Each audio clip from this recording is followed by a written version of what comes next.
Ayan, canola cooking oil ang gamit natin. Ayan, igisa na natin ang sibuyas at kamatis. Ayan, inilagay ko na ang pork. Lagyan natin ng asin para magkaroon ng lasa ang laman. Sangkutsahin muna natin bago natin tuluyang palambutin.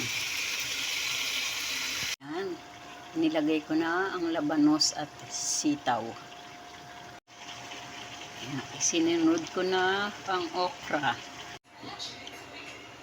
Lagyan ko siya ng pork cubes.